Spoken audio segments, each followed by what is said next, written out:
घर और किचन के काम ऐसे काम होते हैं जो कभी ख़त्म नहीं हो सकता। इन कामों को करने के लिए अगर हम कुछ टिप्स यूज़ कर लें तो हमारा काम काफ़ी आसानी से हो जाता है। खुद के लिए समय भी निकाल पाते हैं, खूब सारे बचत भी कर पाते हैं। तो इसी तरह के यूज़फुल टिप्स एंड ट्रिक्स लेकर आ चुकी हूँ जो आपके समय और मेहनत को बचाएँगे और साथ में आपका काम भी आसान हो जाएगा। तो चलिए देख इसका पहला टिप्स है इस तरह के चूड़ी या कंगन को लेकर। ऐसे जो चूड़ी होते हैं या फिर कंगन होते हैं कई बार हमारे हाथ से ना हमारे साइज से छोटा आ जाता है जिससे हम इसे पहन नहीं पाते हैं। पहनने में काफ़ी ज़्यादा दिक्कत होती है। देखिए इस तरीके से हमारी चूड़ियाँ है ना ये भी बहुत ही छोटी है। तो ऐसे जो चूड़ियाँ होते हैं ना काफ़ी दिक्कत होती है। इसे हम ना पहनने के लिए कई सारे सामान भी ट्राई करते हैं, साबुन लगाते हैं, वैसलीन लगाते हैं। तो देखिए इस तरह से हमें लेना है एक पॉलीथीन और इसे अपने हाथों में पहन लेना है। उसके बाद अपने हाथों में एक रबर बैंड लगा लीजिए या फिर इसे इसी तरह से बांध दीजिए। अब देखिए हमारी चूड़ियाँ आ जाएगी बहुत ही आराम से। अभी भी थोड़ी-सी टाइट है लेकिन आ जाएगी। तो देखिए इस तरीके से हम ना पहन लेंगे बहुत ही आसानी से। हमें ना हाथों को गीला करना पड़ा, ना अपने हाथों में वैसलीन लगाना पड़ा। आराम से एक पॉलीथीन से इस तरीके से हम पहन लेंगे और निकाल लेंगे। तो देखिए ये बहुत ही आसान और यूज़फुल टिप्स है। इसे अपना बहुत ज़रूर ट्राई कीजिएगा। अब देख लेते हैं हम अपना अगला यूज़फुल टिप्स। नॉन स्टिक तवा का इस्तेमाल हम सबके घर में होता है, लेकिन क्या होता है लोहे के तवा का इस्तेमाल हम हमेशा करते हैं और इस तवे को कभी-कभार करते हैं। तो क्या करना है जब भी इस तवे का इस्तेमाल कीजिए इसे अच्छे से ठंडा कर लीजिए, धुल लीजिए, सुखा लीजिए। उसके बाद हमें लेना है एक पॉलीथीन और इस तवे को ना इस पॉलीथीन के अंदर इस तरीके से डाल के और रख देना है। क्या होता है इस तवे को हम ऐसे ही खुला में रख देते हैं किचन में तो इसके ऊपर ना कॉकरोच छिपकली आते हैं, रेंगते हैं। इस पे मुँह लगाते हैं जो कि देखने में बिल्कुल भी अच्छा नहीं होता और हमारे स्वास्थ्य के लिए भी हानिकारक होता है। तो जब भी नॉन स्टिक तवा का इस्तेमाल कीजिए इसे अच्छे से ठंडा कर लीजिए और माँज के धुल के पॉलीथीन के अंदर करके रख दीजिए। अब देख लेते हैं अगला यूज़फुल टिप्स। मेरे पास एक बहुत ही प्यारा-सा ये बॉक्स पड़ा था तो मैंने इसका बताने वाली हूँ। ऐसे जो बॉक्स होते हैं हम सबके घर में अक्सर आते रहते हैं और उसका यूज़ नहीं करते हैं, फेंक देते हैं। तो देखिए इसे इस्तेमाल करने के लिए हमें चाहिए यहाँ पे डबल सेलो टेप। तो इसके पीछे के साइड में इसे ना चिपका देना है और इसका जो ऊपर का कैप वाला हिस्सा इसे अंदर इस तरीके से डाल दीजिए या फिर इसे कट कर दीजिए। अब देखिए इसका इस्तेमाल हमें कहाँ करना है। कई बार क्या होता है कि जब हम ना बाल बनाते हैं तो कंघी में ना हमारे बाल आ जाते हैं और इस बाल को हम क्या करते हैं निकालते हैं और इसी तरीके से ना फेंक देते हैं जिसकी वजह से हमारे बाल इधर-उधर उड़ते हैं और कई बार हमारे खाने में आ जाते हैं या फिर जब झाड़ू लगाते हैं उस टाइम हमारे झाड़ू में आते हैं। तो आप क्या कीजिए इस बाल को इधर-उधर फेंकने के बजाय इस तरह से कोई सा भी आपके पास बॉक्स हो उसे लेना है और इस तरीके से जहाँ पे भी आप बाल बनाती हैं उस जगह पे इसे चिपका दीजिए और बाल को निकाल कर इसके अंदर डाल दीजिए जिससे हमारे बाल जो होगा इधर-उधर उड़ेंगे नहीं, ना ही हमारे खाने में आएँगे और ना ही झाड़ू में।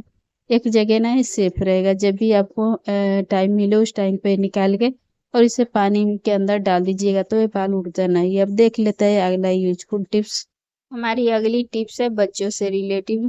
कई बार जो ऐसे मेडिसिन होते हैं, सिरप होते हैं जो हमें बच्चों को बीच में देने की आदत होती है। बच्चों को फ़ीवर हो गया या फिर सर्दी-जुकाम हो जाती है तो हम डॉक्टर के पास नहीं जाते हैं और वहीं दवाई बच्चों को दे देते हैं।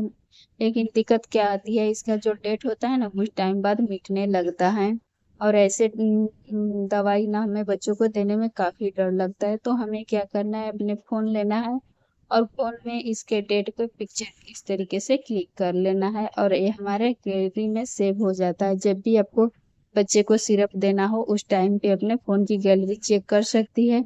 इसके डेट देख के आप अपने बच्चे को आराम से सिरप दे सकती हैं। अब देख लेते हैं अगला यूज़फुल टिप। ऐसे जो छोटे-मोटे डिब्बे होते हैं हम सबके घर में होते हैं, आपके पास भी होगा इस तरह के डिब्बा जो क्रीम के होते हैं या फिर किसी भी चीज़ के डिब्बा होता है जिसका यूज़ हम नहीं करते हैं, फेंक देते हैं। तो आप इसे ना बहुत ही अच्छे से यूज़ कर सकते हैं। तो देखिए उसके लिए हमें ये जो कैप है इसके अंदर ना एक होल कर देना है। तो देखिए यहाँ पे मैं ना होल कर दी हूँ। अब हमें क्या करना है यहाँ पे लेना है शार्पनर और इसे ना इस तरह से फिक्स करना है।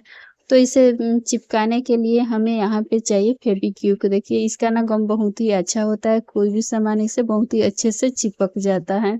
तो देखिए इसके ऊपर ना हम अच्छे से लगा देते हैं इस तरह से। अब उसके बाद इसके जहाँ पे होल है उसके बीचों-बीच इसे हम ना चिपका देंगे। बहुत ही जल्दी कुछ ही सेकंड में चिपक जाता है। तो देखिए अब बहुत ही अच्छे से हमारा चिपक गया है। अब इस कैप को हम बंद कर देंगे।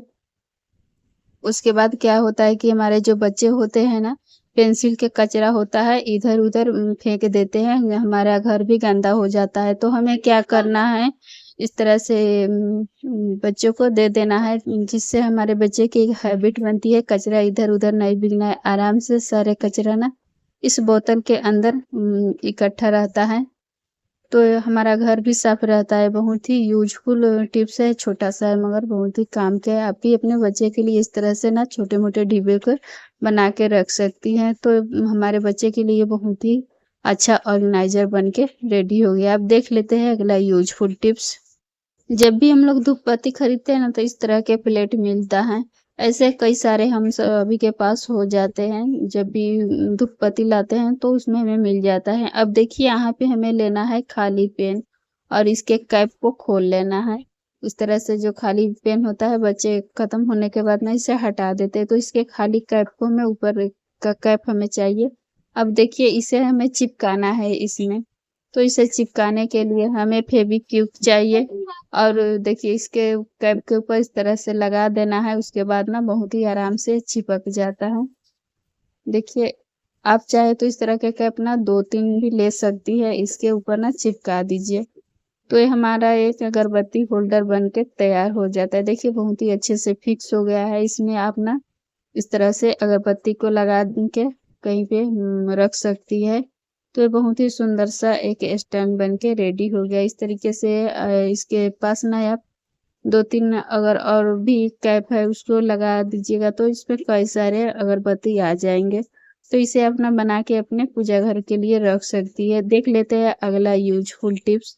तो उसके लिए हमें यहाँ पे चाहिए होगा इस तरह से 2-3 अब इस पॉलीथीन को हमें दोनों साइड से काट लेना है। देखिए इसके पीछे की साइड से और इसका जो हैंडल है, इसको भी काट लेंगे। तो बहुत ही अच्छे से ना इसे ठीक कर ली हूँ। अब इसके हैंडल को काट देना है। इसके पीछे के साइड जो जॉइंट रहता है उसे भी मैं ना काट लेती हूँ।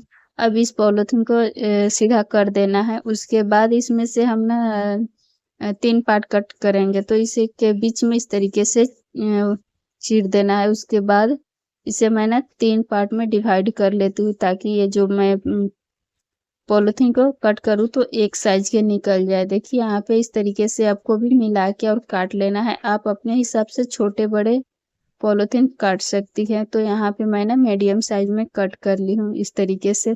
तो यहाँ पे देखिए 3 पार्ट हमें मिल गए हैं। इसी तरीके से 5-6 कट कर लीजिएगा। अब देखिए यहाँ पे हमें एक चाहिए पॉलीथीन, उसके बाद जो मैंने रोटी के लिए लोई कट की उस लोई को रख देना है। फिर दूसरे पॉलीथीन, उसके बाद फिर एक और लोई रखेंगे। इस तरीके से करते-करते आपको जितनी भी रोटियाँ एक साथ बनानी है उतनी लोई इसके इस पे ना डाल दीजिएगा और हमें परथन लगा के रखना है, वरना रोटियाँ इसमें पॉलीथीन में चिपक जाएगी। या फिर परथन नहीं लगाना चाहती है तो आप इसके जगह पे ऑयल लगा दीजिएगा। अब देखिए हमें यहाँ पे चाहिए एक प्लेट जो नीचे से फ्लैट हो।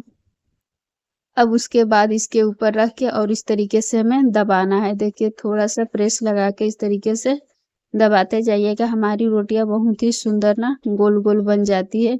देखिए आपको दिखाती हूँ हमारी रोटियाँ बनी हैं या फिर नहीं बनी है। देखिए इस तरीके से बन गई। थोड़ी-सी और दबाएँगे तो हमारी रोटी बहुत ही अच्छी से ना बन जाएगी। तो इसी तरीके से आपको ना प्रेस करते हुए दबा लेना है।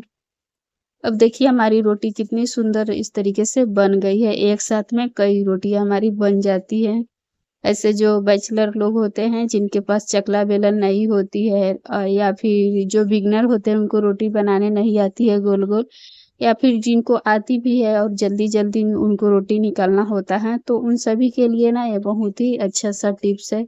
तो इस तरीके से देखिए मैं एक साथ ना 3 रोटियाँ इस तरीके से बना ली हूँ, बिना चकला बेलन के। तो इसी तरीके से आपको भी बना लेना है।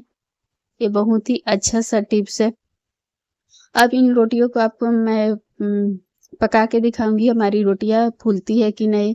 तो देखिए इसी तरीके से मैंने तीनों रोटियों को निकाल ली हूँ। अब उसके बाद हम चलेंगे तवा पर चलते हैं इसे पकाने के लिए। तो देखिए यहाँ पे मैं ना डाल दी हूँ तो इसी तरीके से आपको सारी रोटियों को बना लेना है। हमारी सारी रोटियां बहुत ही अच्छे से फूलती भी है और पकती भी है। देखिए कितनी सुंदर हमारी रोटी बन गई है। तो आज का वीडियो यहीं तक का था। अगर वीडियो पसंद आए तो लाइक कीजिएगा और मेरे चैनल पर नए हैं तो सब्सक्राइब कर लीजिएगा। मिलूंगी अगले वीडियो में एक नई यूजफुल वीडियो के साथ। तब तक के लिए बाय फ्रेंड।